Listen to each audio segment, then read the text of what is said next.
Welcome back, everybody, to Zlatan's Fight Picks. Thank you for joining me today. Today we will do the recap for the last UFC fight night, Ankalaev Walker. So let's start the bitch fest. Never mind. It was actually pretty good. We called a lot of the good ones at the top. We'll go over from the ones we got most confident to least confident. We'll go in order. Had the most confident in the Costa. I was actually going to make another video, and because I never put in the word parlay buster on it. And the more I looked at the fight, the more I thought this could be a parlay buster. I mean, it's at minus 650. I was telling everyone, don't even play it. And the more I looked at the fight, the more I realized, you know what? If Acosta doesn't knock out Arlovsky has this weird way of winning these split decisions. So, yeah. But anyways, Acosta did win. It was expected to win. He was the much better fighter, but it was a lot closer than everybody thought. Everyone's picking like Acosta to win by KO. I picked Acosta to win by KO.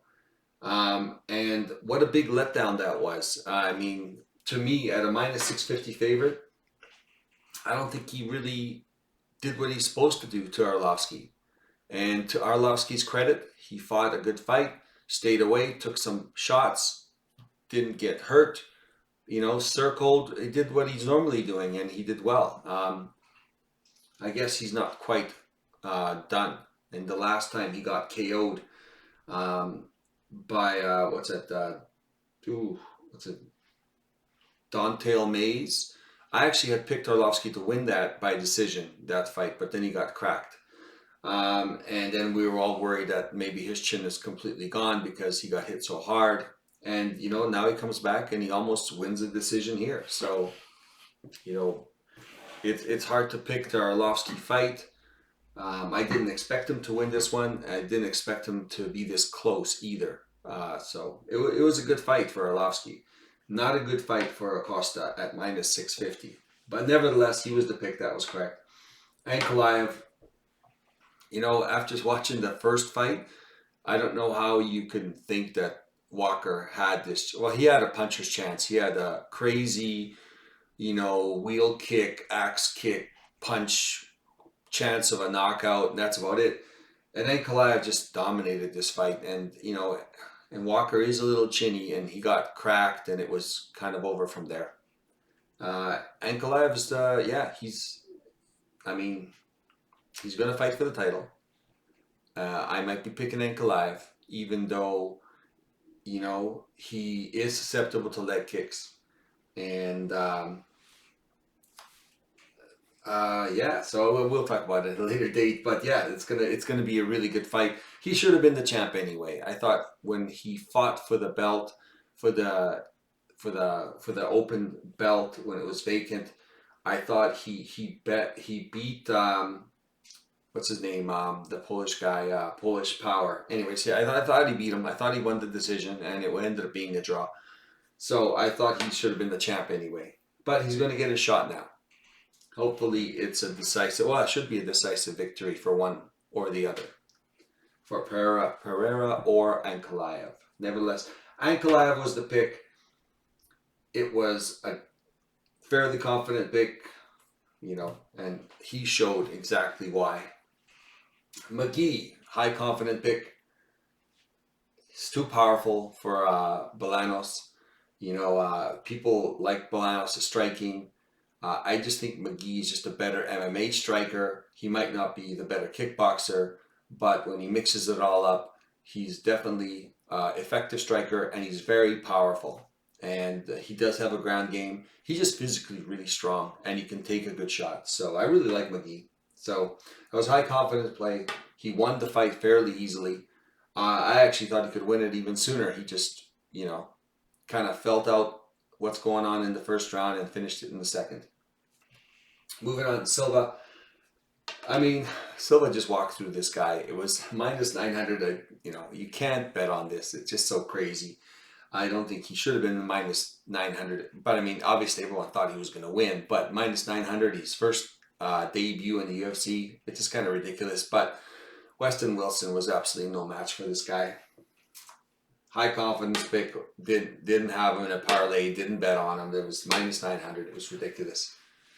Moving on. Basharat, another high confidence pick. You know, at the bottom end of the high confidence, and you saw why, because it was a close competitive fight, and Basharat was just a little better everywhere. He might have been a little better on the striking, and of course a lot better on the grappling, but he did fight a really close fight against what's his face. Why don't I have that here in front of me? I got next cards, but not that one, eh? Where's that? Right here? Nah, it's not here. Anyways, Basharat is definitely he's well-rounded. He's very smart, very cerebral, fought a great fight. You know, continually tried to take him down. And the other guy had really good takedown defense as expected, but Basharat still kept pursuing it, and he managed to get it to the ground, and it got a little easier to keep him on the ground as the fight went on, just because of everyone getting a little more tired. But Basharat was a high confidence play. Yeah, it was a close fight. It was competitive, even though it was 30-27. All the rounds were very close rounds.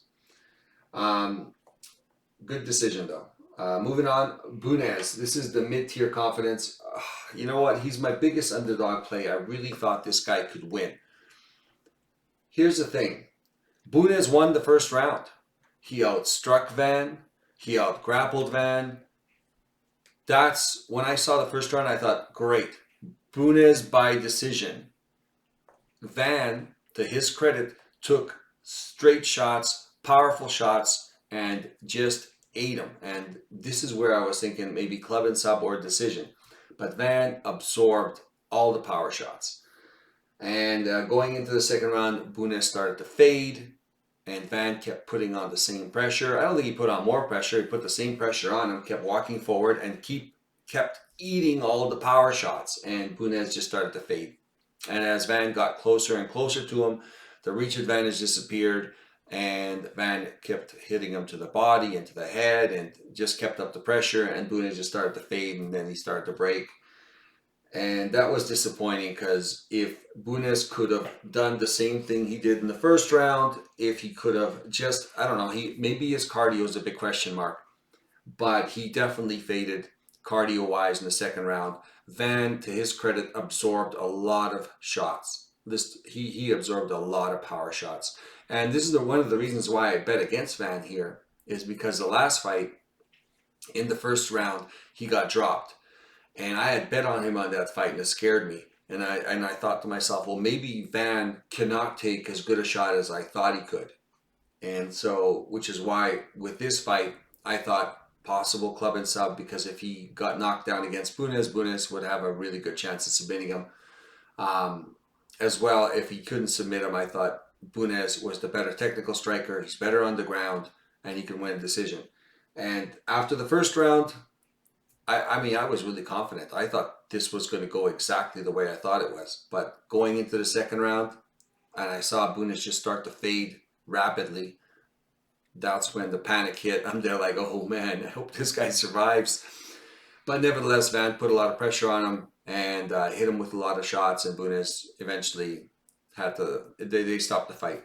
But yeah, it was disappointing. And, my read was right on Bunez, but him just fading like that in the second round was a surprise. I was hoping at least he would do the same thing in the second round and fade in the third round and lose the third round and still win a decision.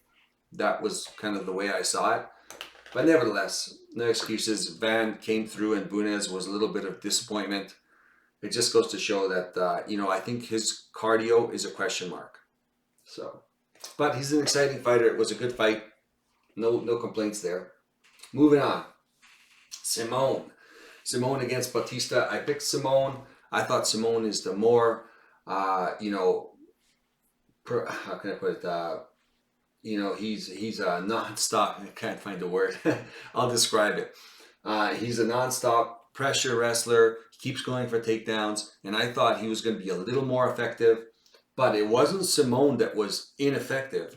Bautista has taken it to the next level. From what I saw last time against Blackshear, this guy seemed much stronger. His cardio was fantastic. His takedown defense was fantastic. His striking was crisp. It was fast. He was taller than Simone, but he looked much taller than Simone, and he looked like he had a huge reach advantage. And Simone did put up a good fight.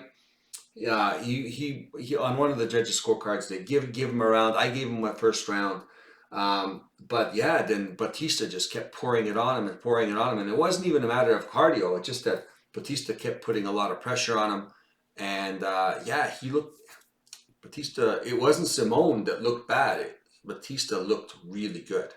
He looked as good as I've ever seen him. So good on him. It was a bad read on my part, but it was the fighter that Batista came in as was not the same Batista that I saw in the last fight. And he just looked like he took it to the next level. So good on him. I think he's gonna, I didn't think he could make a run for it. After what I saw against Damon Blackshear, I thought, man, this guy was highly overrated. And then he comes back and he does this performance against Simone, and yeah, he's back up there for sure. Good fight on him. Looking forward to see him in the next fight. I mean, if he's going to be at this level, who knows? Nevertheless, that was wrong.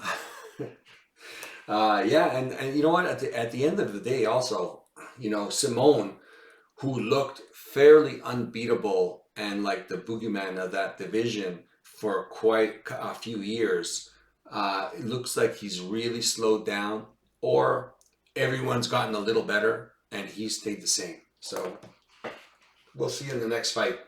Moving on, Semmelsberger. This goes back to almost like the Simone fight. I mean, Semmelsberger, he just seems like he's got so much potential. Seems like he's got like the power. He hasn't been able to finish people. You're just thinking that he's going to take it to the next level, and then he doesn't. And then Parsons. I mean, Parsons is Parsons. I got to admit, though, his cardio looked really good. His wrestling looked a little bit improved. And again, Semmelsberger at first kept getting back up. He kept getting taken down. He kept getting back up. And, Parsons couldn't control him. But as the fight went on, Semmelsberger was accepting it more and more and more. And I think his cardio was starting to fade, and Parsons' cardio was still on point. And Semmelsberger couldn't catch him. And that's what I think he needed him to do. I think he's just been able to catch everybody. He's just such a hard guy to predict because he's catching everybody. I expected this Parsons Semmelsberger fight to kind of look like what's his name, Jake from Australia, Jake Matthews. Kind of like that fight where Jake Matthews was going to come at him, land some punches, land some takedowns, and then Semmelsberger probably going to catch him with a couple big shots and steal these rounds. That's what I expected with the Parsons fight. But he couldn't just land that big punch. He just couldn't get it. He couldn't get off on it. And a bit of a letdown, but he's just a hard guy to predict. I mean, he's knocked everybody down in all his fights, and he didn't knock Parsons down in this fight. And that's what I was counting on. I was counting on in the first round, Semmelsberger hurting Parsons, stealing the first round, and possibly hurting him to the point where Parsons might not look the same in the second and third round, because I don't think he's as durable as Wells, and he's probably as durable as Matthews. But Matthews, like I said, lost that fight against Semmelsberger. I don't think he's as good as wrestler as Wells, and he showed that he wasn't, because Wells was able to take down and hold down Semmelsberger once he got him down, and that wasn't the case for Parsons. It was a close fight, but Semmelsberger didn't do what I was expecting him to do. He did not knock Parsons down. And Parsons did look like he's improved his cardio. Nevertheless, all three were in the mid-range confidence mistakes. Not really happy with that. But moving on, Miller, he's underdog. I expected him to win. I mean, Benitez has got that striker's chance. He goes out there, but he looked a little reserved. I gotta admit, he didn't quite look like the same Benitez as always. He looked a little more reserved. Miller, you know, went out there, fought a good striking battle, got him to the ground. Showed that he was much better on the ground than Benitez and submitted him.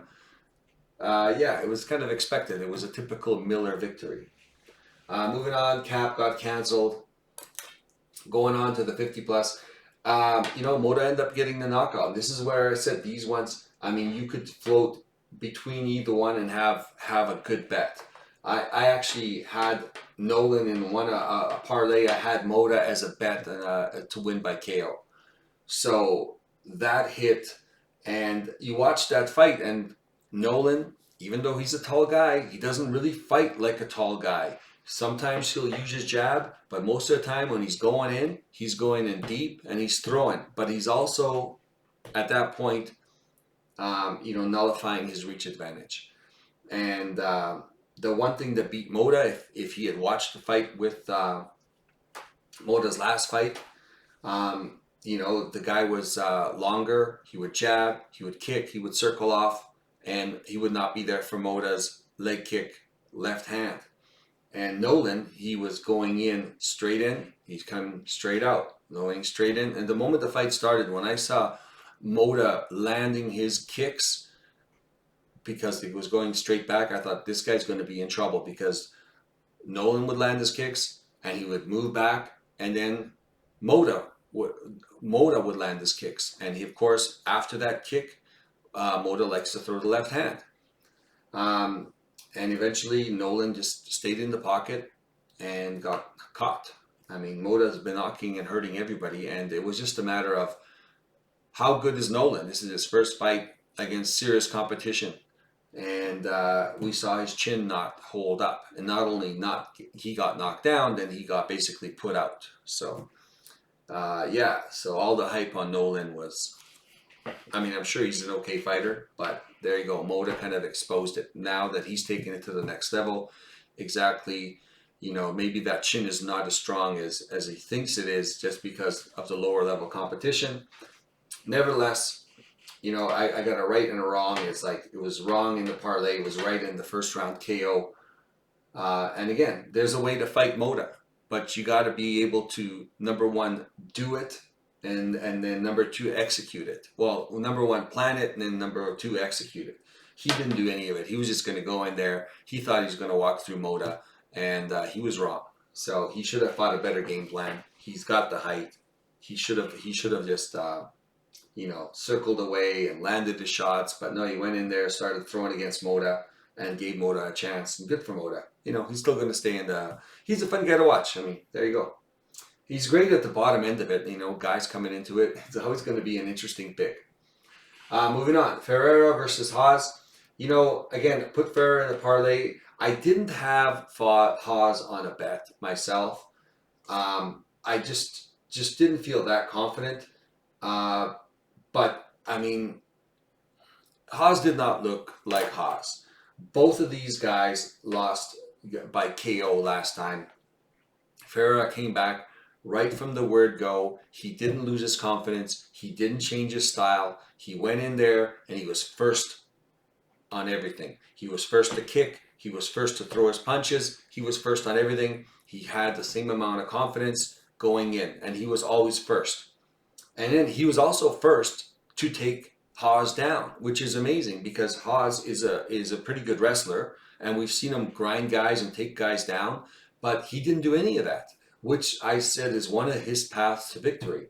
Haas, on the other hand, didn't look like Haas at all. He wasn't first. He wasn't confident. He didn't go for a takedown. He didn't start off the exchanges. He in a couple of his last fights, he looked very crisp, very powerful. His Muay Thai seemed on point. He saw none of that. It was just, he was just there standing in front of Ferreira, reacting to Ferreira. And once that started, I thought, man, this guy's just going to get knocked out. And and that's what happened. He just got knocked out because, Haas did not look like Haas. He didn't use any of his attributes. Didn't use his wrestling. Didn't use his nice, crisp Muay Thai that he was I saw in a couple of his fights, he looked really crisp. He looked really fast. Yeah, he didn't look like anything. So I think it was a confidence thing. It looked like he just had no confidence. And Ferreira went in there. As Ferreira, his confidence is not gone because of the last knockout. Good for him. And yeah, he did really well. He did really well in the takedowns too. I was really surprised at how well he did it with his takedowns. And that was a wrinkle to his game that I didn't think was there. Nevertheless, low degree of confidence, but Ferreira, I picked him to the win. I had no bet on Haas. I just couldn't see him winning, but he still had this chance. But I don't think he's going to be around very long. Too bad, because he looked like he had huge potential. There you go. It was okay. It was not great. Basically, these three are the ones that really hurt. Like if you're doing the parlay, these three in the middle really hurt it. The smaller parlay where I had where the 1, 2, and the 3, I did have the top guys here. It wasn't a huge payout just because these guys were such big favorites. These guys helped out a lot. This guy wasn't in it, so that worked. But once I got to the mid-level, these three kind of ruined it, where it would have been up to here. So I would have had Miller as an underdog. It would have really boosted it up, and this would have done well as well. Nevertheless, when you look at it, we had picked, if you include Moda, right? 1, 2, 3 underdogs, and realistically, who won? 1 underdog, 2 underdogs, 3 underdogs. So yeah, we picked 3 underdogs, and 3 underdogs actually won. And it always seems like it's like 3 or 4 underdogs winning. Nevertheless, this was it. I was hoping that we would nail it this time, because last year we nailed the first big parlay on the first fight of the year. So let's do it. Let's do the second fight. Let's do the second fight for the UFC. Yeah, thanks very much for joining me. Next one's going to be out by tomorrow. Actually, I've got it all done. I'll try to get it out tonight, but I think it's going to be tomorrow. So it'll be the Strickland Duplessis. That was a fun one to go over. I've been going over this. This is going to be a pretty good fight card coming up for in Toronto. So hit the like button if you like the content. Subscribe if you want to be notified whenever I put out the next video. Otherwise, thanks very much for joining me, and have a great day. We will see you guys in the next video, which will be out by tomorrow for sure. Thank you.